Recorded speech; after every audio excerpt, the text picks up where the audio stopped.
जाओ जाओ जल्दी जल्दी बोलो, बोल के जाओ, जोर से बोलो।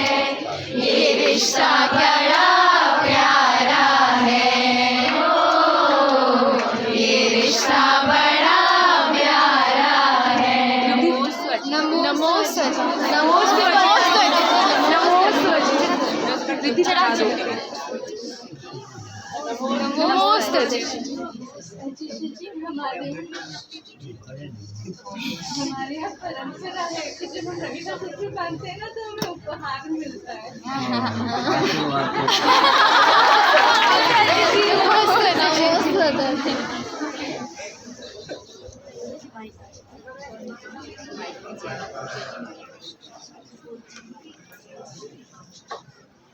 अपने यहाँ तो ऐसा चलता है, दूर से भी कोई दर्शन करता है तो वहाँ तक भी हमारा आशीर्वाद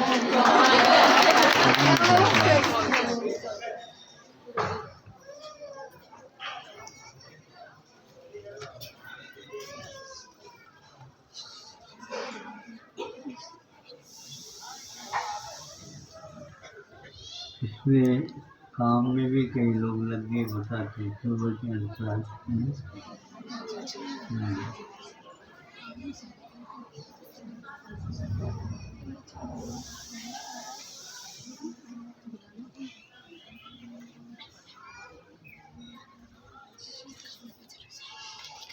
सर्विस भी होती है और उसके साथ साथ तो क्या बोलते हैं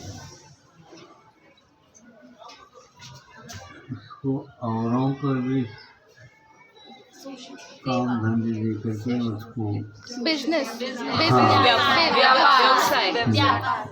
हाँ, तो यह है एक सीए वगैरह जो कई किए हुए हैं उनको इसमें व्यवस्थित किया जा सकता है। जो प्रतिभा संपन्न रहते हैं उनको ऐसे कई स्थानों में चलता रहता है। भिन्न भिन्न स्थानों में भी आप लोगों के समूह संपर्क सूत्र रख करके इसको वह रूप दिया जा सकता है जो सब जगह सब लोगों को सुविधा अनुकूलता नहीं मिल पाती। तो ऐसा कोई स्थान बन गया तो वहाँ पर जा करके इंदौर में हमने देखा तो ऐसा लगा कि उस अंधेरे में आप लोग इस प्रकार के कैसे अध्ययन किया। और हुआ था जो कि ये तो ठीक नहीं है, क्योंकि प्रकाश भी चाहिए, थोड़ी बहुत विस्तार भी चाहिए इसने, लेकिन फिर भी आप लोगों ने उसका स्थान का उपयोग करके सफलता प्राप्त। आपका आशीर्वाद, आपका आशीर्वाद, बस यही सोचती थी आपका आशीर्वाद।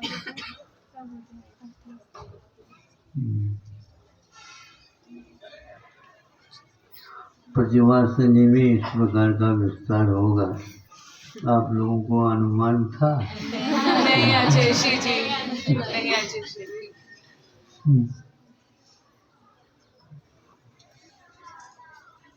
एक संकल्प शक्ति काम करती है और वह स्वाश्रित होकर के भी अन्यों के आश्रित भी हो जाए तो इस प्रकार का बड़ा काम हो जाता।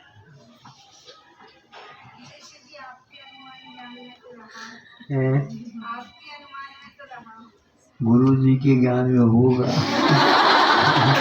उनका आशीर्वाद मिला है।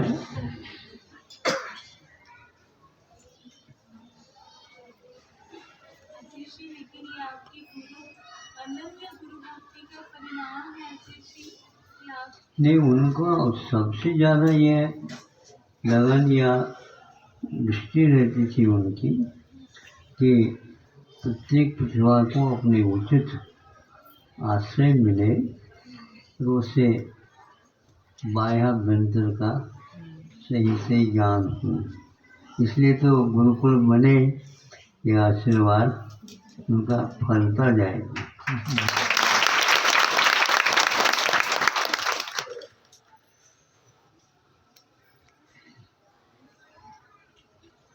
मेरा यहाँ क्या है,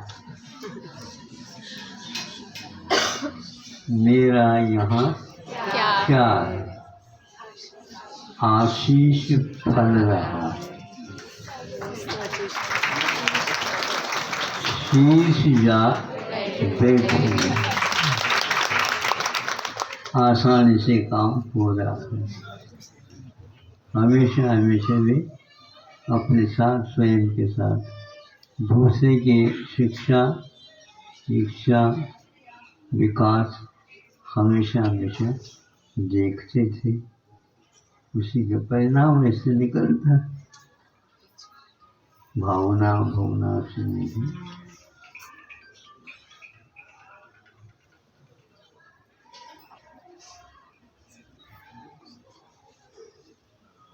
आशीष आसानी से कहाँ हो रहा है, आपका पुरुषार्थ इतना लग रहा है, आप इतना परिश्रम कर रहे हो, तभी तो ये संभव तभी हो वही रहा है। करा रहे हैं हम, कुछ नहीं करते।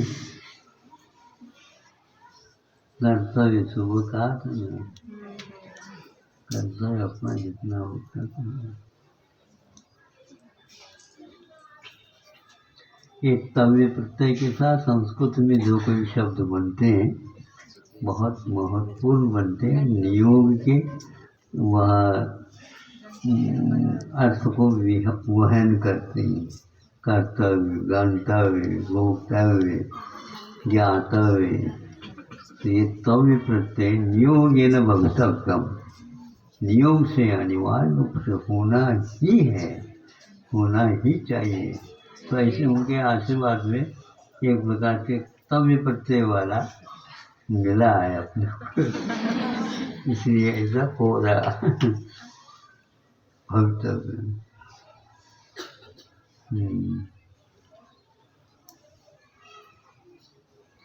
पर आशीष जी, जिस तरह आपने 100% अपने कर्तव्यों का पालन किया, उस तरीके से हम तो कर ही नहीं पाते हैं। क्यों नहीं पाते? सबके पास ही क्षमता है, निष्ठा होने से सब होता जाता। अपने को कुछ करना है ही नहीं, हाथ में डोर भर पक्का रखो, वो तो आसमानी में उड़ता रहता है।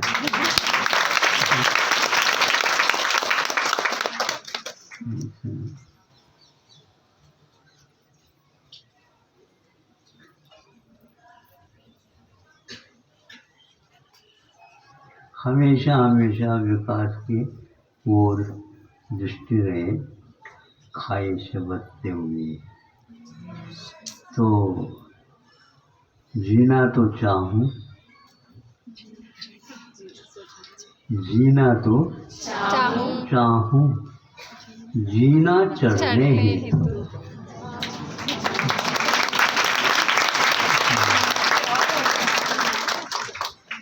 जीना तो चाहूं, जीना चढ़ने हेतु, यूं ही क्या जीना।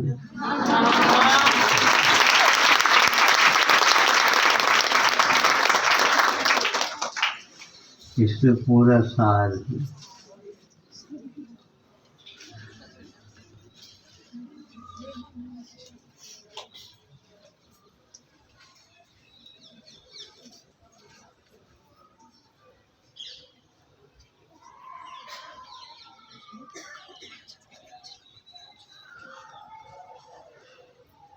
पंख सशक्त हो, इसके लिए माता पिता हमेशा हमेशा उसको प्रशिक्षित करते रहते हैं। घोंसले में बैठे बैठे भी ये सब काम चलता रहता है।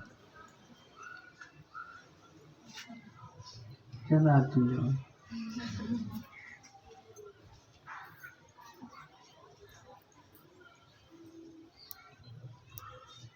विमान के तीनों पहिया पेट में भीतर आ जाते हैं और स्पीड के साथ ऊपर उठा देता है। चढ़ाई में अवश्य ज़्यादा पेट्रोल खर्च होता है, शक्ति लगती है, आनंद भी उसी में आता है। बहुत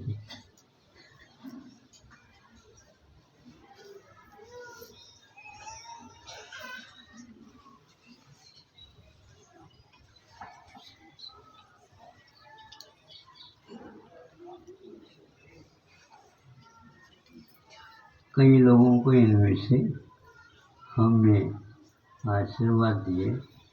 वो कहते हैं हमारे व्रत दे दो, तो हमने कहा भैया आप तो व्रत बदलेंगे, तो व्रत बदल करके हिंदी और संस्कृत दोनों भाषाओं को परिष्कृत बना करके और उसकी जो गहराई है, उसकी जो संस्कृति इतिहास है, वहाँ तक देखने का आप प्रयास करेंगे। इससे बहुत बड़ी मतलब एक प्रकार से शक्ति का उद्गार एक के दो से चार इस प्रकार देख करके परिष्कृत करेंगे, तो उसमें ध्वनि ऐसे निकलेगी कि हम समझ भी नहीं आता कि ऐसा भी इसमें हो सकता। भाषा हमेशा हमेशा भावों का अभिव्यंजक है, इसलिए उसको जीवित रखते हुए आगे बढ़िए। इंग्लिश में जो आता है वह विदेशी के लिए ही होता है। यहाँ की भाषा में जो अभिव्यक्ति करते हैं वह इतिहास के साथ जुड़ जाता है। स्वाध्याय इसी को बोलते हैं।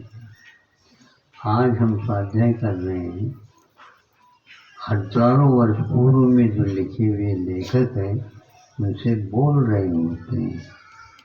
जब भाषा सीखेंगे तभी तो उनसे बोलेंगे, तभी हम उनकी भावों को समझेंगे और अपने आप ही अनुसंधान में उतर जाएंगे। अनुसंधान का यह क्रम है। आप करिए, अभी तो अध्ययन किया है, अब अनुसंधान कर। पढ़ा है तो उसी को बार बार पढ़े, नहीं उसके आधार पर हम भीतर उतरे। ये आप लोगों को करना है। इसलिए आज पूर्ण योग में अनुसंधान भी रखा है। महत्वपूर्ण यह विद्यालय बनेगा ऐसा भाव है, क्योंकि इसमें दूसरे की सेवा, स्वयं की भी सेवा दोनों लेंगे।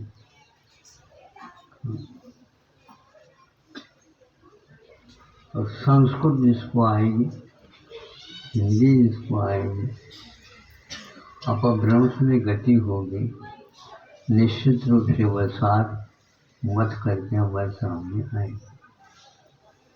बहुत वर्षों से यह एक प्रकार से स्थगित होकर के बैठा है, इसको गति देना है। कई छात्राएं तो कई छात्र और कई जो है पढ़े लिखे हैं और अन्य विषयों में स्नातक हुए हैं, उनकी भी दृष्टि ओर मुड़ गई है। वो प्रयासरत है जैसे वो संस्कृत और हिंदी में ही सब कुछ कर रहे हैं, ऐसा उन्हें लग रहा है। जो IIT इंजीनियरिंग है आदि किए हुए हैं, वर्षों से छोड़े हुए हैं, वो भी इसमें कैसे करेंगे? वो क्यों नहीं करते? जब चाहे उस समय हम कर सकते हैं, दूर सकते हैं।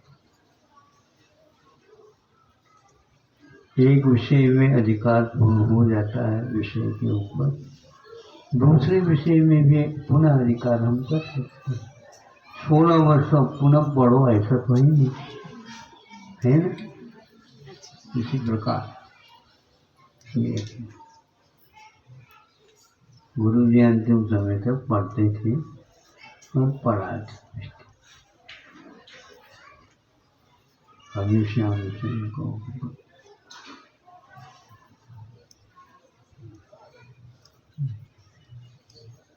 कोई पढ़ा भी रहे इनमें से। हाथ ऊपर करो जरा, हाथ ऊपर।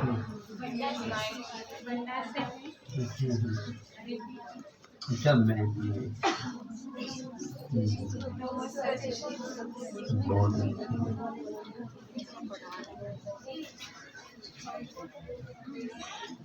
शिक्षक बनना, शिक्षिका बनना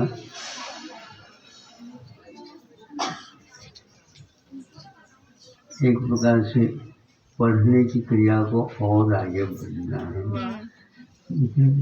बहुत अच्छा। अच्छा लगता है।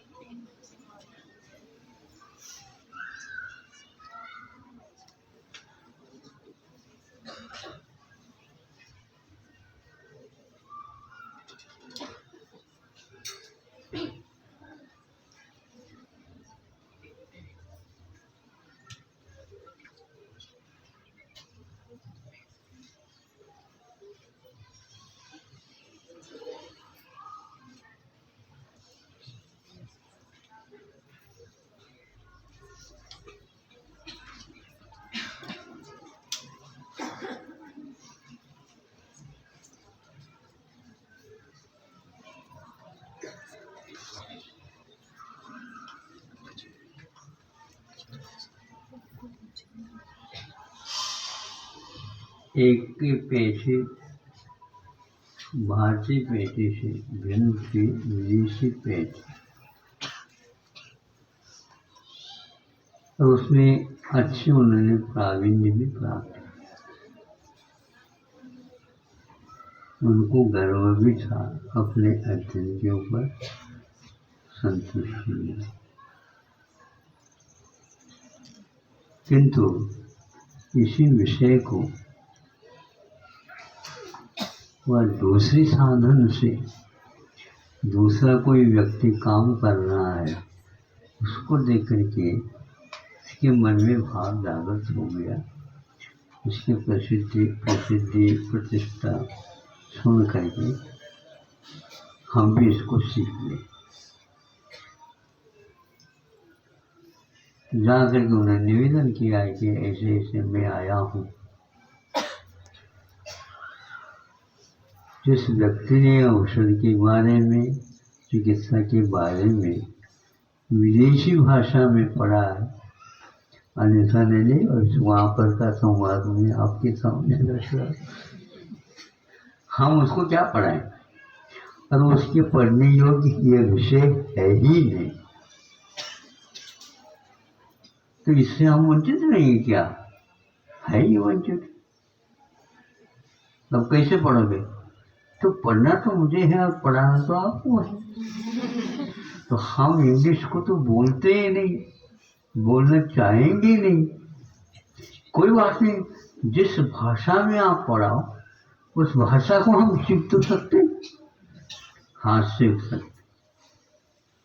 फिर मैं इस आयुर्वेद के रहस्य को आपके सामने रख दूंगा।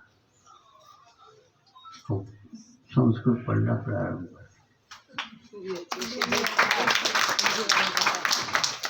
और इधर के लौकिक उपाधियों से युक्त है, विदेशी बना हुआ, सब कुछ थ्योरी अलग है। तो प्रारंभ हो गया। संस्कृत में विशाल थी, भाषा आ गई, भाव बोलने लगा, और अपने आप वो पढ़ाने लगे। अब समझो वो अभी तक मैंने जो कुछ पढ़ा है वो कुछ पढ़ा है ही नहीं।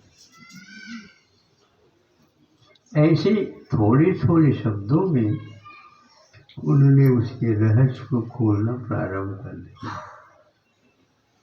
तो निष्णात हो गया। यंत्र के माध्यम से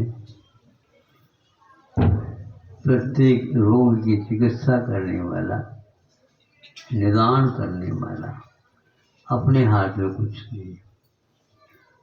तो उनकी नाड़ी परीक्षा आदि देख करके लगा इन 3 नाड़ियों में भेदोभेद के माध्यम से कई नाड़ियाँ होती हैं, उसके लिए 3 मिनट भी नहीं लगते और कई लोगों का निदान हो जाता है। हमने बरसों वहाँ पर निकाला, आज भी खाली खाली। और अपने आप को समझता है कि मैं संकल्प के माध्यम से और आपके जो निष्ठा है इसके प्रति होना चाहिए, क्योंकि जिस विषय को हम समझ रहे हैं वह विषय जहाँ पर उल्लेखित है उस भाषा को पहले आत्मसात करना चाहिए। इसलिए आयुर्वेद में संस्कृत के माध्यम से ही ये प्रारंभ हो रहा है और इसमें अनुसंधान भी उसी माध्यम से होगा, ऐसा इन लोगों का संकल्प है। आशीर्वाद तो हमारा यही पक्का है। हमें भी लगता है कि हाँ, आचार्यों ने भी इस बारे में लिखा है और ऐसा लिखा कि वह ऐसी पंक्तियाँ हैं जिन पंक्तियों को पढ़ने से सब लोगों की दृष्टि उस ओर चली जाती है। तो आयुर्वेदम क्यों तो कहते हैं रसायनम, ये रसायन है। आयुर्वेद एक रसायन है। रसायन वह है मृत्युंजयी होता है, मरण उसके सामने आ नहीं सकते। पंक्ति अंकलंक देवगी राजवाटिक तत्वा सूत्र के ऊपर वार्ता हो रही है, उसमें ये पंक्तियाँ हैं। दान 4 हैं, उसमें औषध दान भी विद्यमान। इसकी क्या आवश्यकता थी? अकाल मृत्यु को दूर, अकाल मृत्यु युगा शास्त्रम इदम शास्त्रम लिखे। अकाल मृत्यु को दूर करने के लिए ही यह औषध दान का उल्लेख और आयुर्वेद में मिलता है। 4 दानों में अभयदान, औषध दान, ये दोनों मुख्य और चिकित्सक के पास ये दोनों आवश्यक। जब तक हम करुणा से ओतप्रोत नहीं होंगे, रोगी के साथ हमारा आत्मसात कैसे हो? नाड़ी देखते ही उस रोगी के हृदय तक इसका प्रवेश होता है, किसी भी यंत्र का ऐसा नहीं हो सकता। जड़ के स्पर्श से संवेदन कभी भी नहीं होता, जड़ का ही संवेदन। किंतु अपनी उंगलियों से वातपित्त कफ के ऊपर उंगली रखते ही उसके भीतर तक वो पहुँच जाता है। ये बात सारे सुन करके पढ़ करके ऐसा लगता है कि वर्षों पूर्व में ये संचालित था सब कुछ। वर्तमान में काल के प्रसंग से या निमित्त के प्रसंग से इसमें कमियां आ गई। अब प्रतिभाएं काफ़ी हैं, निष्ठा भी जागृत हो रही है। यदि प्रतिभा है तो उस प्रतिभा को किसी भी ओर आप घुमा सकते नहीं सकते। टॉर्च हो तो एक ही दिशा में जाए क्या है? कहीं भी बहुत भेज सकते हैं। इसी प्रकार इसका सदुपयोग करना चाहिए। अभय दान एक मुख्य दान माना जाता है। प्राणों की रक्षा के लिए अभय दान चिकित्सकों के पास रहना चाहिए।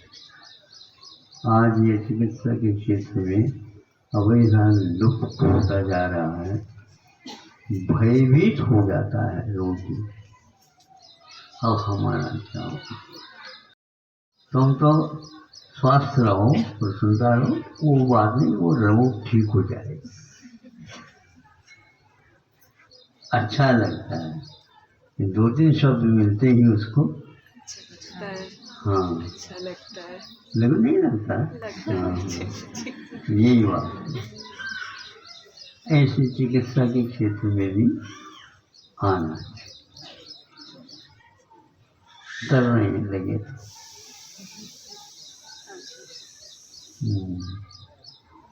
आचार्य जी, आप जो उन सभी आचार्यों ने जो लिखा है, आप उनको जीवित कर रहे हो। वो सब आचार्य जहाँ स्वर्ग में बैठे होंगे, वो सब इतने खुश हो रहे होंगे कि हमारा सदुपयोग हो रहा है। बिल्कुल बिल्कुल। और वो आके बैठेंगे नहीं, गुरु तो वही होता है, सामने की हवा नहीं, अनुगामी वायु बहती।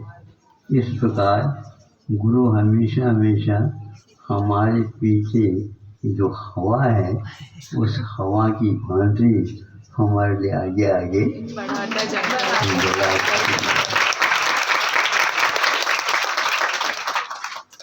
जब हमारे पैर उठे तभी तो, नहीं तो नहीं।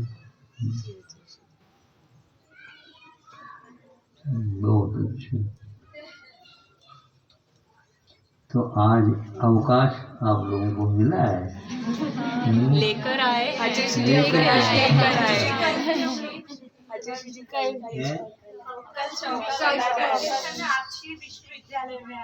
अच्छा, हम तो पाठशाला में पढ़ने वाले हैं।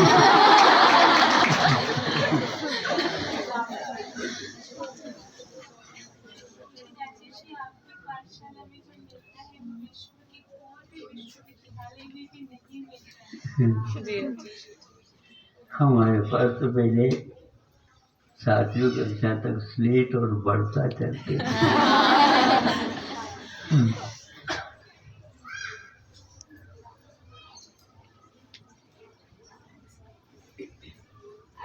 आपकी पाठशाला छोड़ के जाने का भी मन नहीं करता है। मन नहीं करता है। नहीं आचार्य जी, डेली आते हैं, डेली यही करता नहीं, डेली जाना भी।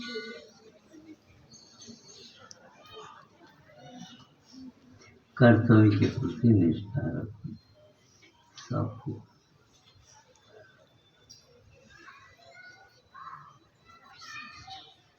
प्रतिकूलता में भी साहस रखना, धैर्य रखना, और यह एक प्रकार से अनिवार्य परीक्षा है।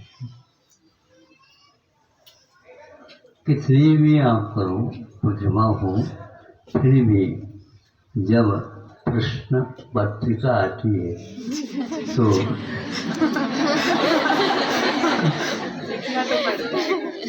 ये कैसे हैं, इतने कठिन कठिन ढूंढ ढूंढ करके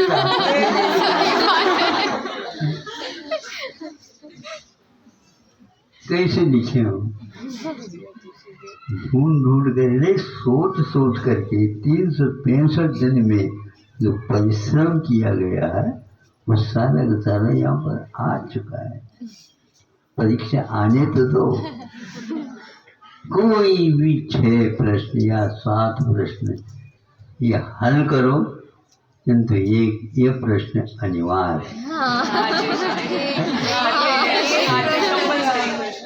ये कितना कठिन है, और यदि उसको छोड़ दोगे तो कोई भी नंबर नहीं है ना।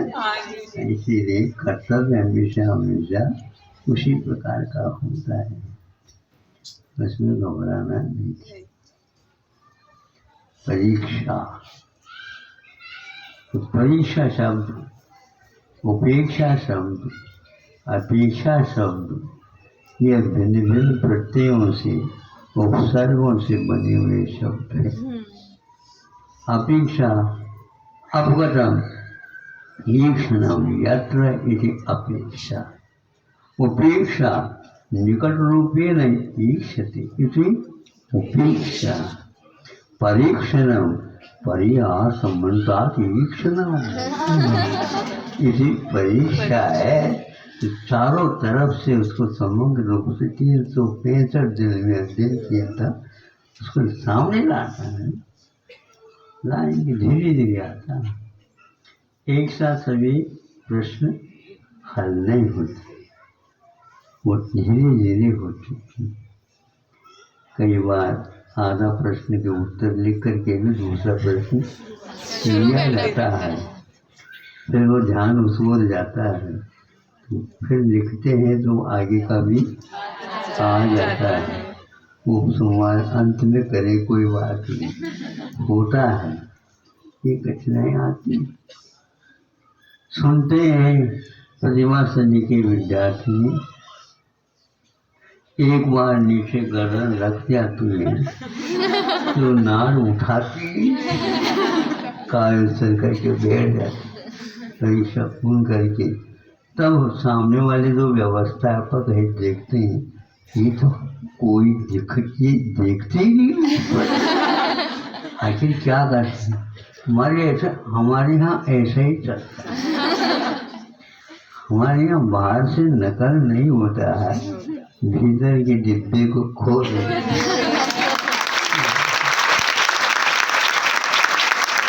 ऐसे हमने सुना आप ही लोगों के बारे में। सही है ये। आशीष जी, हम आज भी इसी पद्धति से अपने परीक्षा पत्र लिखते हैं अपने विश्वविद्यालयों में। बिल्कुल लिखना चाहिए, इससे अपने आप ही परदेश की ओर जाने की आवश्यकता नहीं पड़ेगी, भीतर भीतर सब कुछ हो जाएगा। हमें ये आवश्यक है। जी आशीष जी, हम सोचते निष्ठा का विषय है। आशीष जी, हम सोचते हैं कि हमने कलम पकड़ ली है, बस आप उसे चलवाते हैं वहाँ पर। ठीक, बहुत अच्छा। दम है इसलिए तो कलम उठाते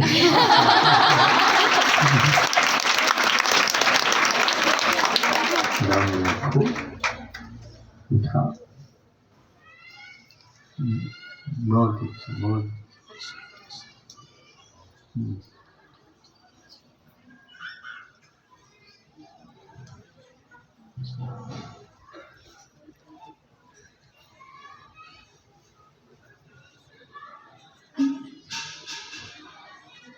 तीन चार निकले बता रहे क्या?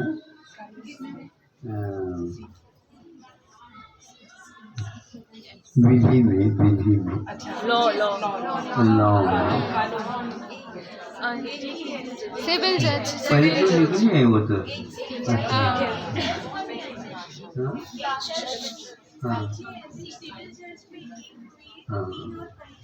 हाँ, अच्छा, धीरे प्रवेश होता जाए।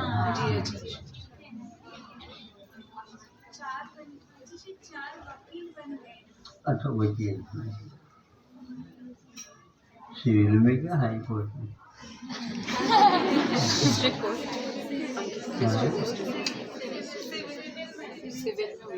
सिविल में।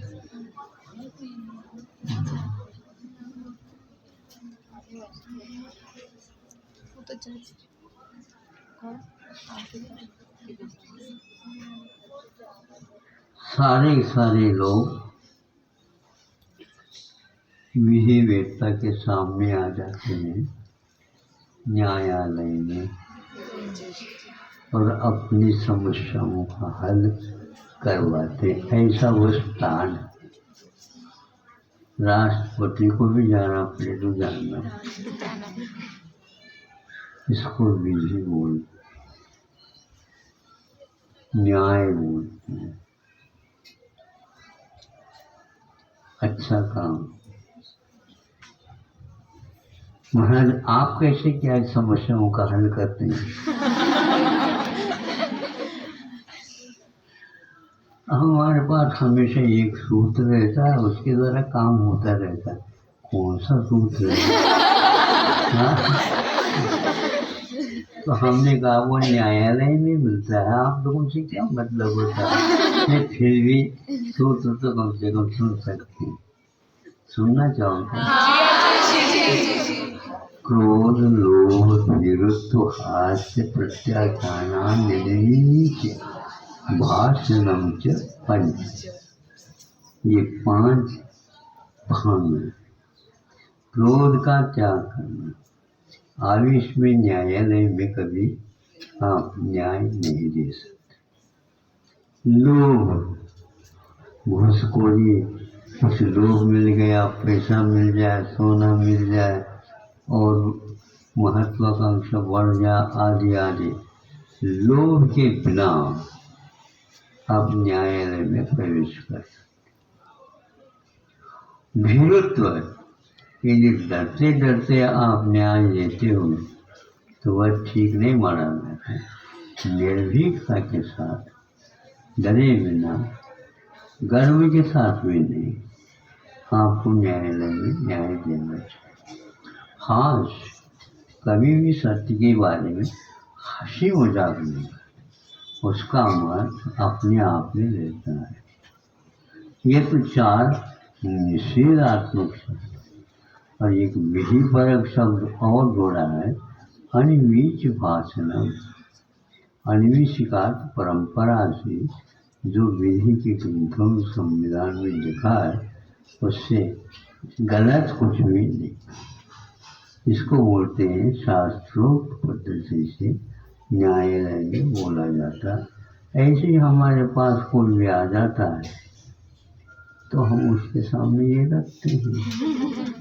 यदि हाउ कह देता है तो शाबाश, ये बहुत अच्छा, पास हो जाओगे, क्योंकि उसका दिल जो है साफ होता है, तभी इसको स्वीकार कर सकते। इसलिए न्यायालय में सबको दिल साफ करने के लिए बुलाया जाता है। इसलिए यह कोई भी कार्य कर रहा है तो सर्वोत्तम माना है।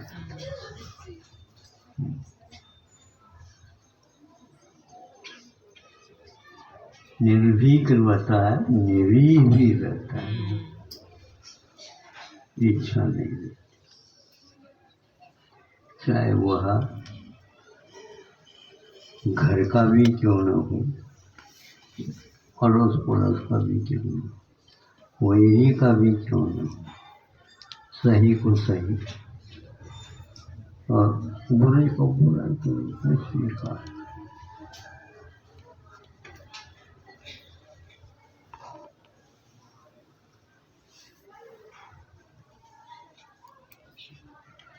उसमें कई अर्थ छुप गए होंगे। न्यायाधीश के पास एक चित्र प्रतीकात्मक रहता है, आंखों के ऊपर पट्टी, वो कौन सी हरी पट्टी ने, तो काली पट्टी कुछ नहीं दिखे। इसका क्या अर्थ होता है बहुत रहस्यपूर्ण है। सही अर्थ तक अपनी गति होना चाहिए। अंधा कानून है ऐसा भी लोग कह देते। अंधा कानून का अर्थ यही है कि मेरा ही तेरा ही पक्षपात छोड़ने से ही काम होता है, इसलिए अंधा होना पड़ता। उधर मत देखिए, या भी कह रहे हैं नाता और रिश्ता, कुछ नहीं चलेगा। जिसका न्याय सत्य पर आधारित, उसको सत्य के इतनी निर्भीकता के साथ ये कहा जाता है। कई बार घोषणा करके घोषणा न करते हुए अघोषित वह रखते हैं और दूसरे के तत्वाधान में भी उसको खोल सकते, ताकि किसी प्रकार से हल्ला न हो, किसी को कठिनाई का अनुभव न करना पड़े। क्योंकि ऐसे कैसे आपने न्यायालय में एक तरफा हो गया हो,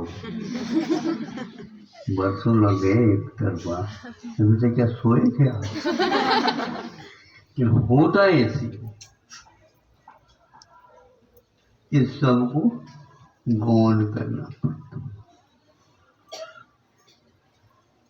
माता पिता भी यही समझाते हैं, सही बोला करो बेटा है, सही बोलना,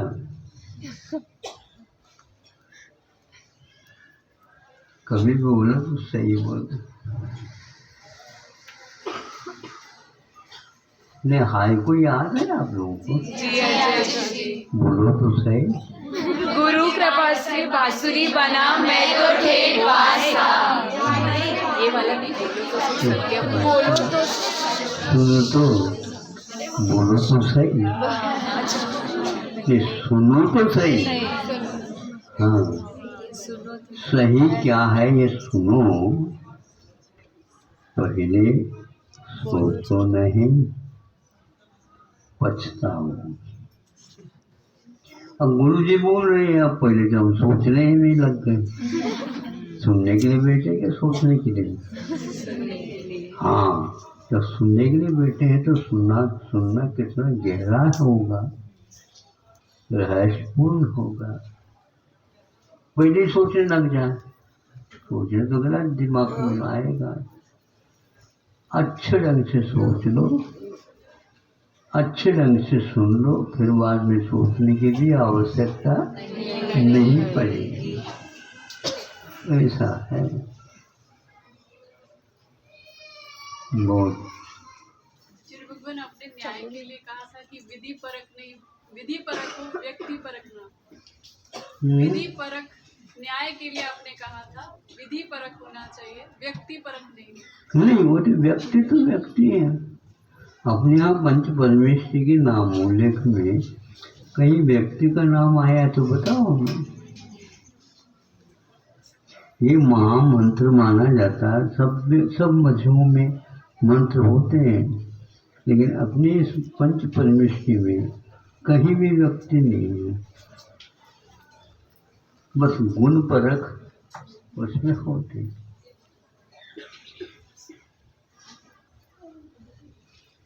बहुत अच्छा।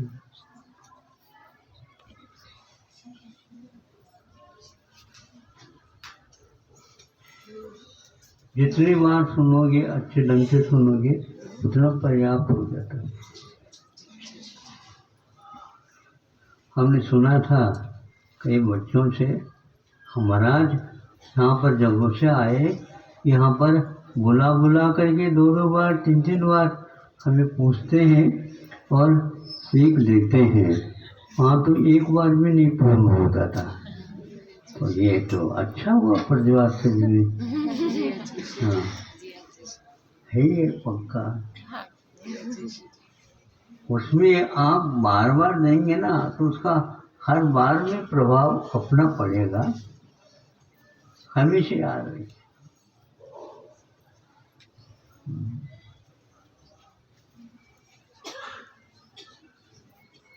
चिकित्सक से भी ज़्यादा गहराई में जाता शिक्षिका, दोनों जाती है। छोटे बच्चों में भी वह प्रवेश कर जाते, भावों की बात,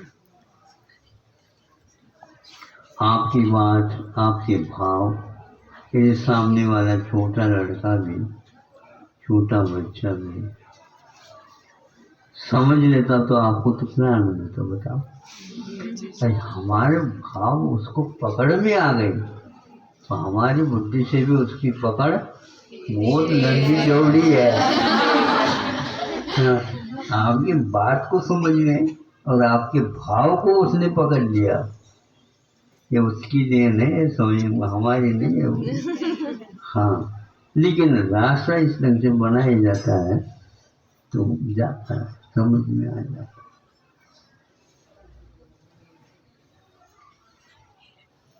बच्चे मानते नहीं। अरे आप इतनी अवस्था में क्या मानते थे ये बतले यार कर।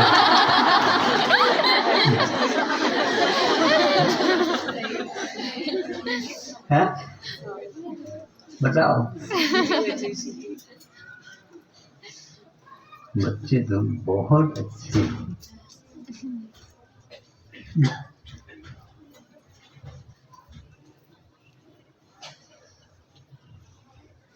हमें न भाषा आती थी, न भाव समझते थे, कुछ भी नहीं था। और वो मारवाड़ी में भी बोलते थे गुरुजी, लेकिन हमारे भावों तक उनकी वाणी पहुँच जाए तो आशीर्वाद उनका फैलेगा ही। अच्छा बोलो।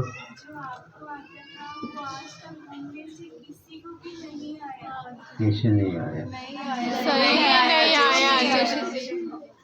कई गुण आ चुके हैं, विनय है, नम्रता है, प्रमोद भाव है। सबसे ज़्यादा तो हमारे लिए कठिनाई ये लगती थी कि सारे कोई भी गणित पढ़ करके आया है, कोई वाणिज्य पकड़ करके आया है, कोई आर्ट पढ़ करके आया है, कोई विदेशी शिक्षा ले आया, कोई और शिक्षा ले आया, और ये कह रहे हैं हमारे लिए समझा दो।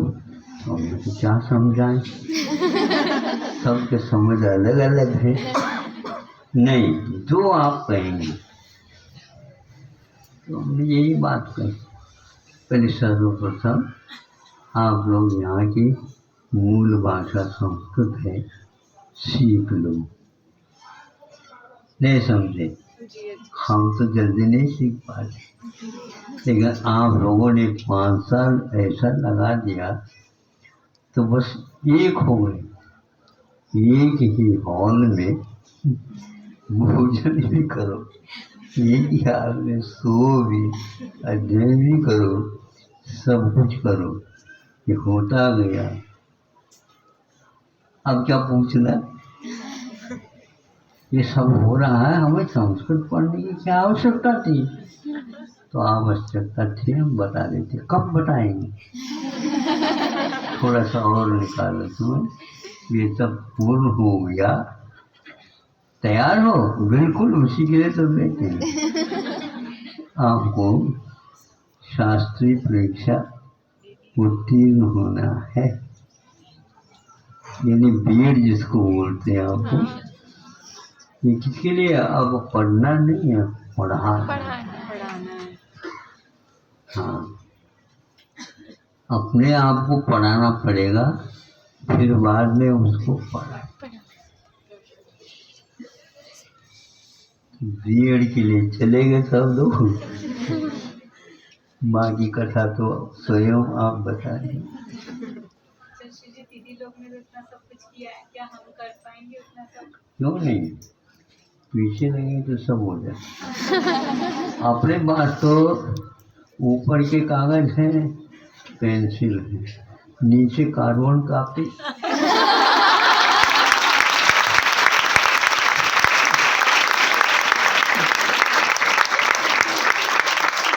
व्यवस्था रखो, मिलाओ नहीं उसको, ये समझे? हाँ, अच्छे से रखो, एक निकाल करके। इतना सरल होता है पीछे चलने। आशीष जी, बहुत अच्छी व्यवस्था आपने दे दी है। हाँ। कार्बन कॉपी की बहुत अच्छी व्यवस्था आपने दी है। दक्षिणा देना चाहते हैं, लेकिन हमें समझ नहीं आता कि हम अभी किस प्रकार से दे सकते हैं। किस प्रकार दे सकते हैं?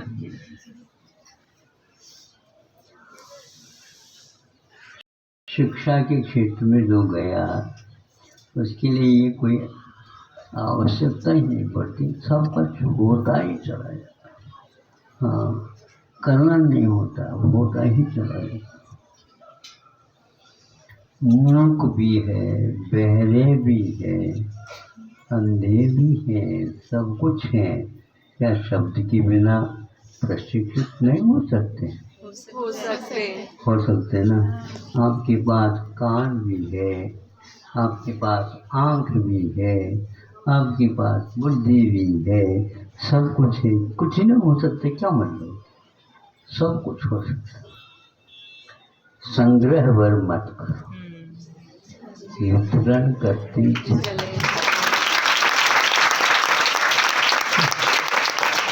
रखने योग्य चीज नहीं वितरण। महाराज हमारे लिए क्या आपका उपदेश है? ये सबके लिए इसमें एक है, संग्रह नहीं वितरण हो, यही लोकतंत्र है।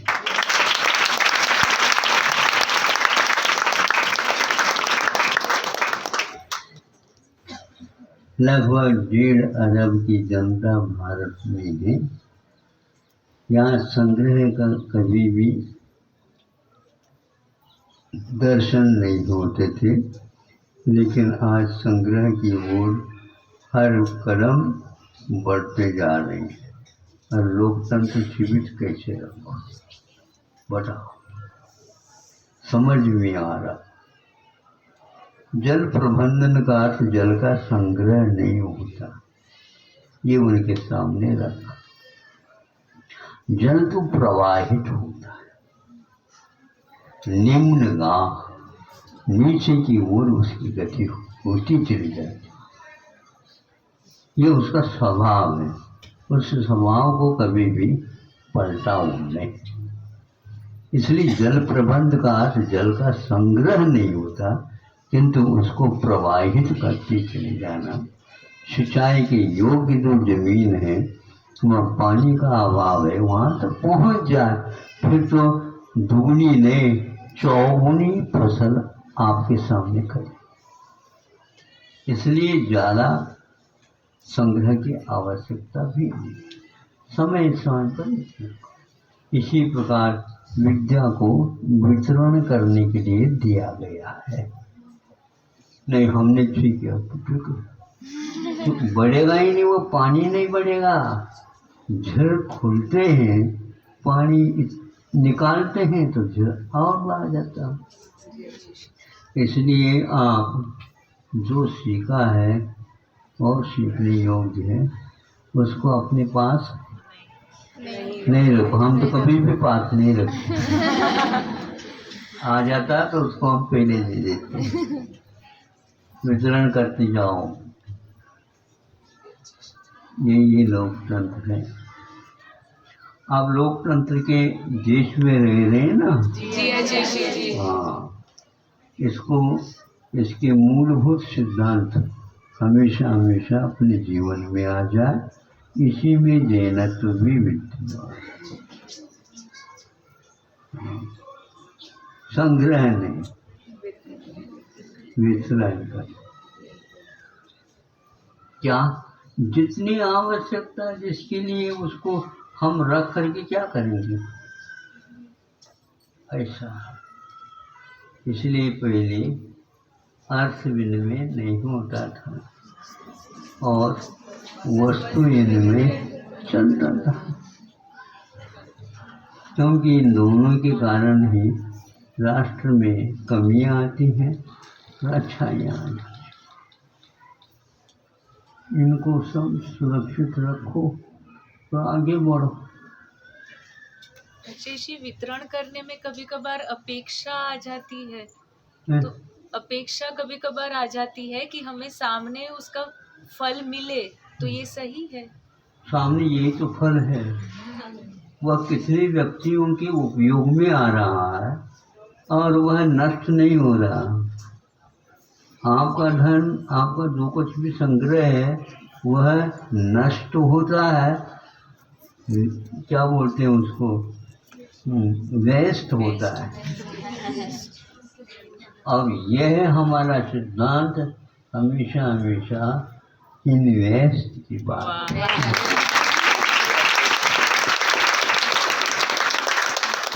फालतू नहीं जाएगा, आप रखोगे तो वह धुन लग जाएंगी।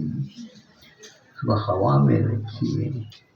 बीजों को हमेशा संग्रह करके उसको बंद करोगे तो उसमें इल्लियाँ वगैरह पड़ जाती हैं।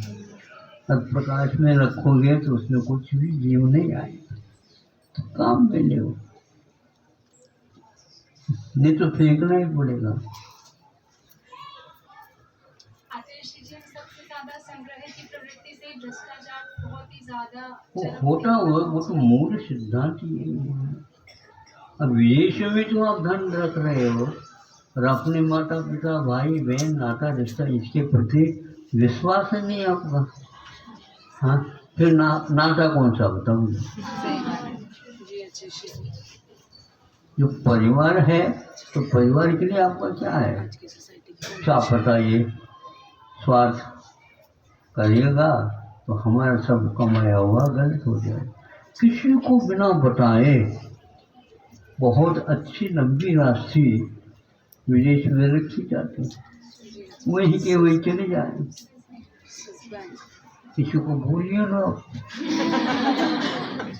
हाँ, काम मिला ऐसा कठिन सिद्धांत तो है। ऐसे व्यक्तियों की संख्या यदि बढ़ जाए तो बहुत खुशी की बात है। बढ़ाते जाओ अपने विचार के और आचार के, समान आचार वाले। यही संपदा है कौटिल्य अर्थशास्त्र में यही लिखा है। समर्पित सेना राष्ट्र की बड़ी संपदा है। हाँ, इसी प्रकार संतान, कैसे संतान, पुत्र कुल दीपक, कुल का दीपक है, इसको हवा से बचा, सब ठीक करेंगे। बहुत सारी बातें वो याद तो रखोगी। हर शब्द को छोटी सी शंका है। अभी हम आचार्य प्रशासनिक परीक्षा की तैयारी कर रहे हैं, तो उसमें एक नीति शास्त्र का एक सब्जेक्ट विषय आता है।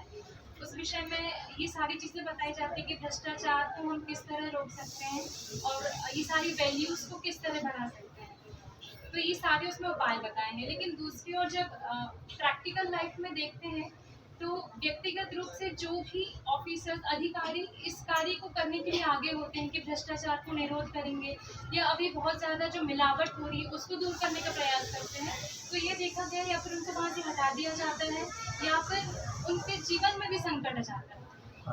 तो इस विषय में ऐसा है, इसको एकदम नहीं किया जाता।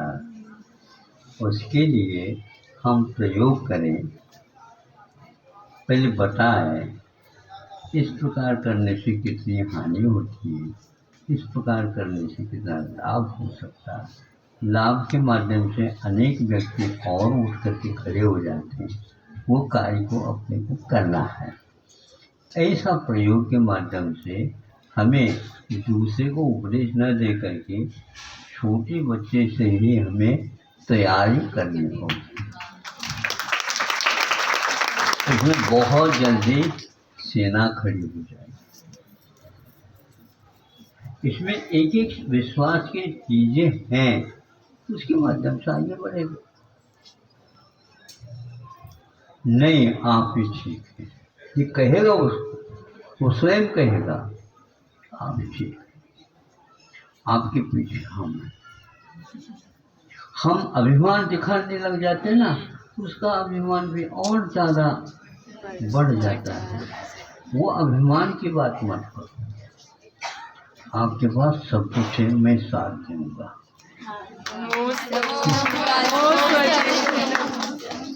किसी को क्या जीतो, जीतना हो तो किसी के दिन को जीतो।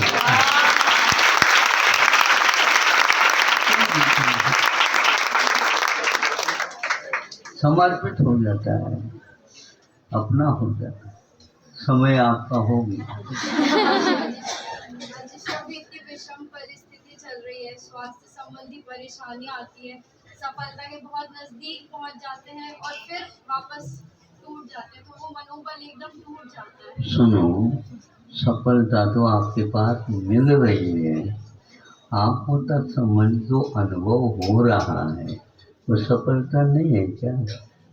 दूसरे के द्वारा दिए हुए अंक ही सब कुछ है क्या? जिन अंकों में कुछ भी नहीं रहता है, नहीं समझे जिनमानी के अंक में बैठो तो अंक मिलेंगे।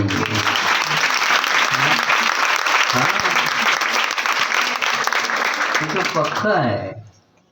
हमारे पास जो उनसे मिला है वो स्थायी है।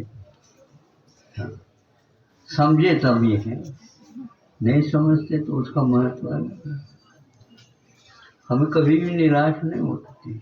हाँ, ये भाव तो आते हैं, लेकिन ये विश्वास भी तो रहता है, नहीं ये रास्ता तो नहीं ऐसा। संवेदन से हमेशा हमेशा प्रभावित रहे। संवेदन जीवन का नाम है और संवेदन रहितता जीवन ही नहीं है, वह कहने को जीवन है। इसका कोई मूल्य नहीं। इसलिए अपने को जो मिला है, अपने नसीब में जितना था, अपने नसीब को थोड़ा सा और मान लो, आ जाता है।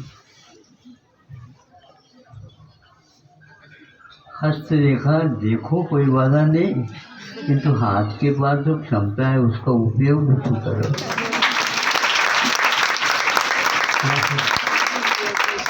खाली बैठे बैठे आप काम करना चाहते हो तो नहीं, परिश्रम करो। सुभाष चंद्र बोस जी ने अपनी माँ को एक चिट्ठी लिखी थी।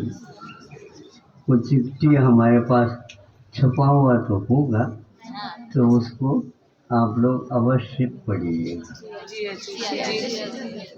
बहुत प्रेरक एक अर्थ। क्या उस समय वो ICS क्या है, हाँ, आज वर्तमान में जो प्रशासन में UPSC के माध्यम से निकलते हैं, उस समय ब्रिटिश गवर्नमेंट ने ये रखा था, इस परीक्षा में भारतीयों 3-4 ही मार्क्स निकले थे। प्रतिवर्ष अटेम्प्ट जो कुछ भी देना तो देते थे, नेहरू जी भी उसमें सफल नहीं हो पाए थे। उसमें सुभाष चंद्र बोस, महर्षि अरविंद और मोरारजी देसाई एक आध और होता। इनमें कोई भी उसके गवर्नमेंट में सर्विस करने के लिए राजी नहीं हुई। जब राज खोज रही है सर्विस, कहीं भी मिल जाए चले जाओ, क्या अपने आत्मा की सेवा करो, राष्ट्र की सेवा करो, उसका फलेगा ही। अब इतना ही रखते हैं, हम तो बैठ गए तो बैठ ही गए। चलो।